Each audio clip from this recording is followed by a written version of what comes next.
Trending ngayon, nagkagulo sa taping ng behind the scene ng bagong teleserye ng Kim Pao.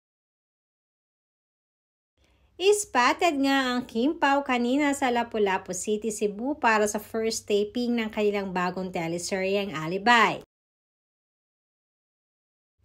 Hanggang ngayon ay madami pa rin ang na-starstruck kay Kim at kay Paulo. Komento nga ng mga netizens, mukhang in character na daw kaagad sina Kim at Paulo. Maging ang buhok nga ni Kim ay pinaputol pa niya dahil sa project na ito.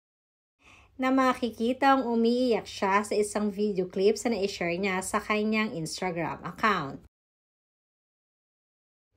Makeover din ng looks ni Paulo, na lalong gumawa po dahil sa hairstyle nito na parang Koreano. Samantalang ang talaga namang nag-trending ay ang mga eksena na nakuhanan ng mga netizens at mga behind the scenes na eksena ni Kim at Paulo habang nagsushooting. Nasadyang pinagkaguluhan kanina ng mga fans na sinasabing maaga pa lamang ay nakaabang ng mga ito para makita ang Kim Pao.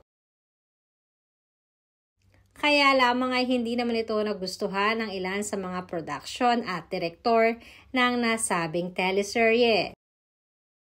May mga fanay daw kasi na pasaway at hindi mapagsabihan na pinakikiusapan di umano na huwag maging pasaway at kumuha ng mga pictures at videos ni Kim habang sila ay nagsushooting.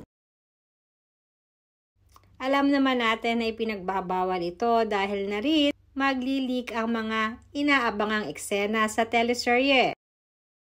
Nag-post din ng isa sa mga staff at nakiusap na huwag naman sana di umanong pasaway sa susunod.